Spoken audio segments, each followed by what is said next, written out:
এই মাদক কোমলমতি কিশোর কিশোরী যুবক যুবতী এমনকি অনেক ক্ষেত্রে বয়স অনেক বেশি হয়েছে সেই ধরনের মানুষদেরকেও ধ্বংস করে দিচ্ছে।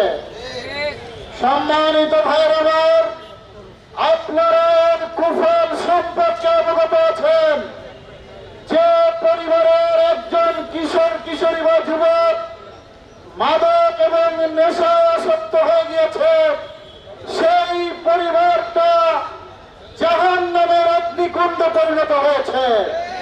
ওই পরিবারে কোনো শান্তি নেই।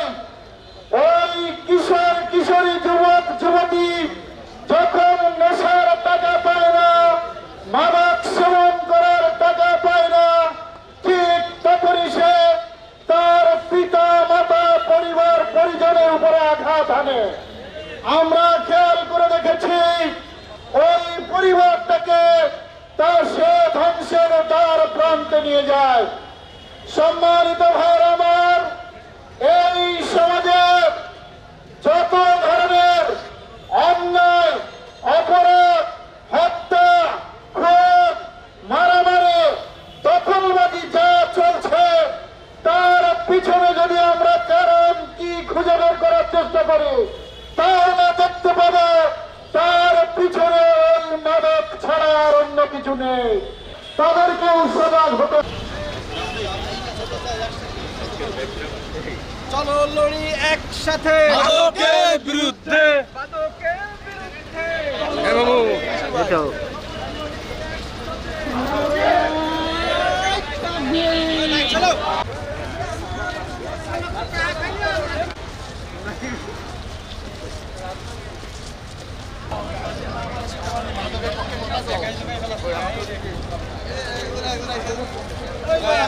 ঠিক আছে।